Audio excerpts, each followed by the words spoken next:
Bonjour à tous et à toutes, j'espère que vous allez bien. Alors, dans cette présentation, on va parler d'un sujet important, à savoir la revue bibliométrique.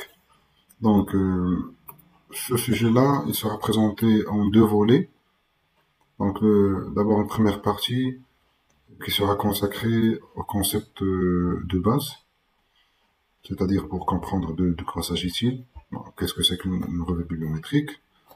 Et on va laisser une deuxième partie de la présentation pour découvrir ensemble un des logiciels importants qui peut être utilisé pour réaliser la revue bibliométrique. D'accord? Très bien. Donc voilà, pour la première partie, comme je viens de le préciser, donc je vais me limiter bien sûr à la partie concept de base. Alors, très bien, on commence. Alors, premièrement, quand on dit revue bibliométrique, comme vous constatez, donc le titre, on a deux concepts. On a la revue bibliométrique. Ça veut dire quoi? Ça veut dire que finalement, c'est une revue de littérature. Donc on est en train de parler de la revue de littérature, c'est-à-dire ce travail-là à travers lequel on essaie de réaliser une synthèse critique des recherches existantes sur un sujet donné, bien sûr un domaine bien précis. Mais là, la particularité, c'est que cette revue de littérature, elle va s'appuyer sur ce qu'on appelle une analyse bibliométrique. D'accord? Bien, elle sera fondée sur une analyse bibliométrique. Et quand on dit une analyse bibliométrique, c'est-à-dire une analyse quantitative de la production scientifique. Donc, on doit réaliser une analyse quantitative de la production scientifique.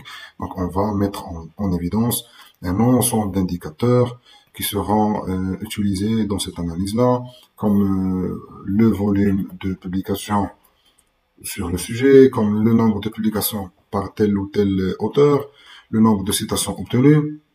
Mais là aussi, il y a des indicateurs importants qui sont mis en évidence grâce à cette analyse bibliométrique. Il s'agit des indicateurs qui montrent les réseaux de collaboration entre les auteurs. Là, c'est très important. D'accord? Donc, on va au début s'intéresser à des indicateurs univariés, donc évaluer tel ou tel auteur en fonction de nombre de ses publications, en fonction de nombre de citations qu'il a obtenues.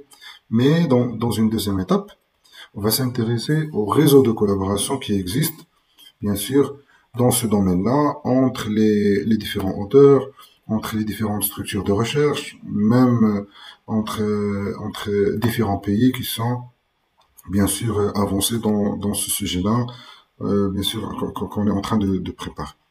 Donc, c'est ça finalement comme définition. C'est quoi la revue bibliométrique? Donc, c'est une revue de littérature. Donc, on va essayer de synthétiser les connaissances déjà existantes. Donc, on va synthétiser, donc c'est une synthèse critique, mais comme je viens de dire, qui s'appuie sur une analyse bibliométrique. Très bien.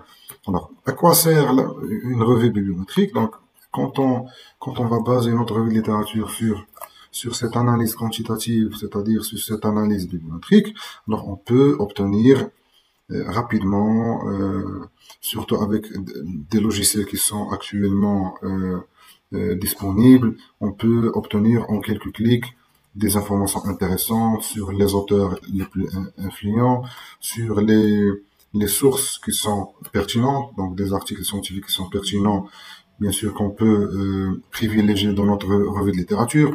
On peut, comme on vient de le dire, détecter les collaborations, donc les réseaux de collaboration qui travaille avec qui, et on peut aussi donc révéler les sujets émergents. Donc, grâce à l'analyse bibliométrique, on peut, par exemple, s'assurer si on est sur un sujet d'actualité, si notre sujet s'inscrit dans les tendances de recherche ou non. D'accord? Donc, c'est aussi un point qui est très important. Donc, c'est pour parler de à quoi sert. D'accord? À quoi sert, c'est-à-dire l'apport d'une telle revue, à savoir la revue bibliométrique. Donc, elle permet d'obtenir rapidement et facilement une bonne cartographie de la littérature scientifique.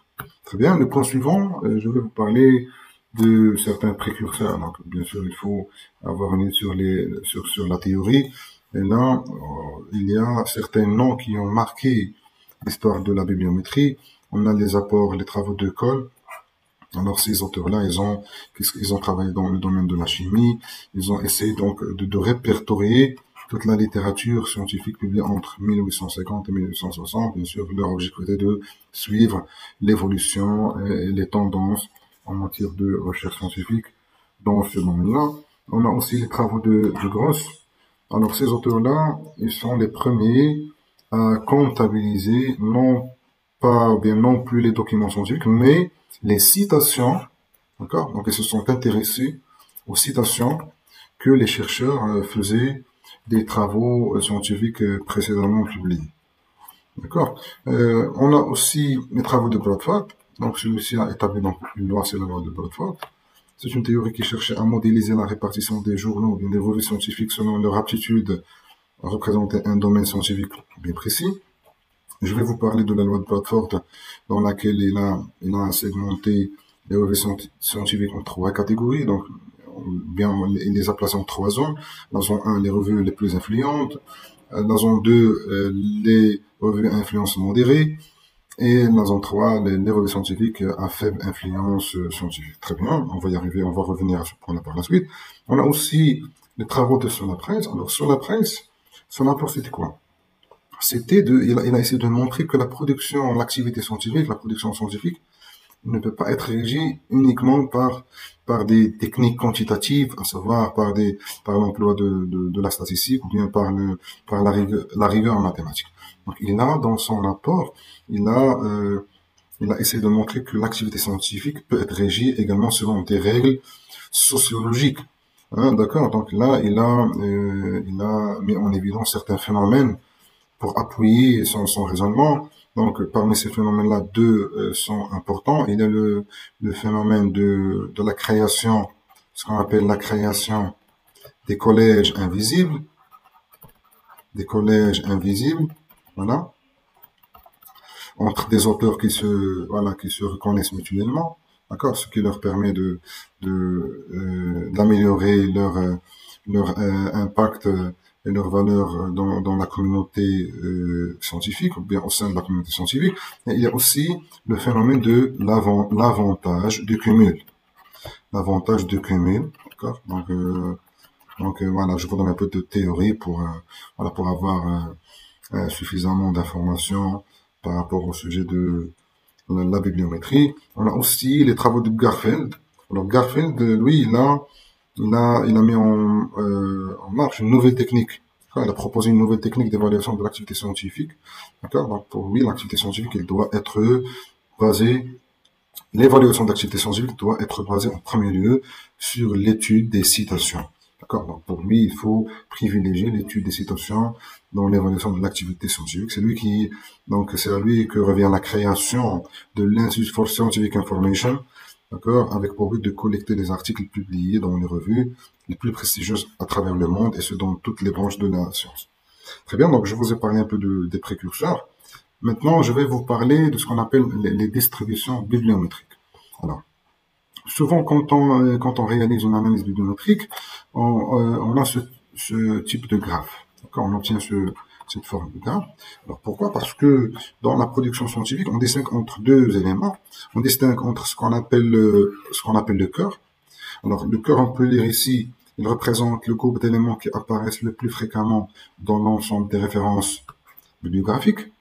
D'accord? C'est par exemple des auteurs qui sont actifs, qui contribuent activement à la production scientifique, ou bien à l'activité scientifique. Donc, c'est une minorité. Et de l'autre côté, on va retrouver une forte dispersion. Donc, c'est ce qu'on a ici. D'accord? C'est la dispersion. Alors, cette dispersion, c'est quoi finalement? Elle représente de nombreux autres éléments à basse fréquence dans l'ensemble des références bibliographiques étudiées. C'est-à-dire que une grande majorité d'auteurs qui travaillent sur un domaine bien précis ou bien sur un sujet bien précis, mais dont l'apport reste très très faible, ils ne publient pas suffisamment, donc ils n'ont pas une influence sur ce sujet-là, bien sûr, en termes de travail scientifique. Donc je vous donne un petit exemple ici. Voilà, par exemple, regardez, donc c'est une petite recherche que j'ai réalisée sur la thématique du capital humain. Là, donc, j'ai obtenu une analyse bibliométrique dans cette analyse bibliométrique, j'ai plus de 500 auteurs. Regardez bien, plus de 500 auteurs. D'accord, donc 578 auteurs exactement. Regardez bien. Alors, sur ces auteurs-là, donc on les a classés en fonction du nombre de citations qu'ils ont obtenues. Et là, regardez bien une chose très importante. Les 6 premiers auteurs, d'accord? Donc les 6 premiers auteurs, voilà, donc les 6 premiers auteurs, ils ont reçu plus de 100 citations. Ok, donc cela veut dire quoi? Cela veut dire tout simplement que donc 6 auteurs sur les 578, ça donne combien? 1% seulement des auteurs de l'ensemble bien sûr, de cette base de données-là, de l'ensemble de ces auteurs-là qui ont reçu plus de 100 citations. D'accord? Si on descend un peu en bas, donc par exemple ici, là, on va s'intéresser aux auteurs qui ont reçu seulement 10 citations ou moins. Donc, 10 citations ou moins, c'est à partir de l'auteur 173e. Très bien, donc à partir de cet auteur-là, en descendant en bas, donc c'est-à-dire pour tous les auteurs qui restent, regardez bien. Donc voilà, donc pardon, voilà. Donc sur les auteurs qui restent, donc si je fais un petit calcul, donc 170 moins 172, ça donne 406. Donc 406 auteurs, ils ont reçu 10 citations au moins. Donc ça représente comme ça 70% de l'ensemble de la base de données. Donc vous voyez, donc ça, ce qu'on vient de voir sur le graphique. Toujours sur une analyse bibliométrique, on a ce phénomène de cœur et de dispersion. On a une minorité, d'accord, de chercheurs, par exemple, qui sont très actifs, qui contribuent de façon importante à la production scientifique. Donc, par exemple, ce sont les 6 premiers auteurs qui ont reçu plus de 100 citations, mais qui ne représentent que 1% seulement. La forte majorité, donc c'est la dispersion, d'accord? Si on prend la part des auteurs qui ont reçu seulement 10 citations ou moins de 10 citations, on constate que cette part-là a atteint 70%, donc c'est une part importante, mais ce sont des auteurs finalement dont la contribution à la production, bien à la recherche scientifique reste assez insuffisante, bien assez limitée, pour ne pas dire faible. Très bien. Donc voilà, c'était ça pour donc on peut dire que les données de toute analyse bibliométrique sont des données qui sont, bon, les données de la production scientifique sont asymétriques. Donc, il y a de fortes disparités entre les apports des différents chercheurs. Très bien. Donc là, je vais partager avec vous une loi. C'est une application, bien une illustration de ce phénomène de cœur-dispersion. C'est la loi de Lotka. Alors Lotka, il s'est intéressé à la part de contribution de chaque chercheur au progrès de la science. Donc il a fait une étude. Il a accumulé le nombre d'auteurs présents uniquement dans un article, puis ceux qui en avaient 2 articles, puis 3 articles, etc. Il a résumé le résultat de son étude par la relation empirique suivante, y égale c divisé par x à puissance 2. Voici une illustration simple, exemple. D'accord? Alors, dans cet exemple-là, supposons que 100 auteurs ont publié un article. Et on veut s'intéresser, ici, on veut mesurer la part dans ces 100 auteurs-là, quelle est la part des auteurs, ou bien combien on a d'auteurs qui ont publié 2 articles. Donc, qu'est-ce qu'on va faire? On va calculer y. Donc, y égale, donc, c'est le c, c'est-à-dire c'est la base sur laquelle on va travailler. Donc, ici, c'est 100 auteurs. Donc là, je veux mesurer, ou bien je veux déterminer le nombre d'auteurs qui ont produit 2 articles. Qu'est-ce que ça va donner? 100 divisé par 2 à la puissance 2. Donc, ça va donner 100 sur 4. Donc, ça va donner une estimation de combien? De 25. Donc, plus ou moins, on aura dans cette population-là 25 auteurs seulement qui ont publié, ou bien qui ont produit 2 articles. D'accord? Donc, c'est 4 fois moins que le total, que les 100 chercheurs qui ont publié chacun un article. Donc, pour ceux qui ont publié 2 articles, on a seulement 25. Vous voyez, donc c'est 4 fois moins. Encore, si on calcule, si on détermine le nombre de chercheurs qui ont publié, dans cette base de données, qui ont publié 3 articles, qu'est-ce qu'on va faire? On va diviser 100 par 3 à la puissance 2. Donc, qu'est-ce que 3 à la puissance 2? C'est-à-dire 100 divisé par 9. Ça donne combien? Ça donne 11 auteurs seulement. Regardez bien. On est passé donc de 100 auteurs qui ont publié un article chacun à seulement 11 auteurs qui ont publié 3 articles. Donc c'est 9 fois moins. D'accord? Si on calcule le nombre de chercheurs qui ont publié par 4 articles, donc je vais diviser 100 par 4 à la puissance 2, c'est-à-dire 100 divisé par 16, ça va donner une estimation de 6 auteurs seulement. C'est encore moins, donc c'est 16 fois moins. Là, vous voyez, donc, on a 100 auteurs qui ont produit un article chacun, mais on a seulement 6 auteurs qui ont produit 6 articles. D'accord. Voilà. C'était ça un exemple un exemple simplifié pour illustrer le phénomène de cœur-dispersion. Il y a aussi la loi de Bradford. Donc, alors Bradford, puisqu'on a parlé de ce nom tout à l'heure au niveau des précurseurs, c'est-à-dire parmi les noms des auteurs qui ont marqué un peu l'histoire, la théorie de la bibliométrie. Alors Bradford, qu'est-ce qu'il a fait? Lui, il s'est intéressé à la productivité des revues scientifiques en fonction du nombre d'articles publiés dans un domaine. Et il a conclu en catégorisant les revues scientifiques en 3 zones. Donc, pour lui, il y a la zone 1, c'est ici, d'accord? La zone 1, c'est-à-dire quoi? La zone 1, c'est-à-dire il y a un petit nombre de revues scientifiques spécialisées qui produisent un grand nombre d'articles pertinents. Donc, si on détermine la part des revues qui produisent des articles pertinents, ça sera vraiment un petit nombre. Donc, c'est la zone 1. Puis, il a classé une deuxième catégorie, donc la zone 2. Là, c'est un nombre modéré de revues qui publie un nombre moyen d'articles pertinents, donc c'est la zone 2. On va la mettre ici au centre du graphique. Et enfin, on a la zone 3. Donc la zone 3, c'est la zone dans laquelle il a classé un grand nombre de revues scientifiques qui publient peu d'articles pertinents dans tel ou tel domaine scientifique. Très bien.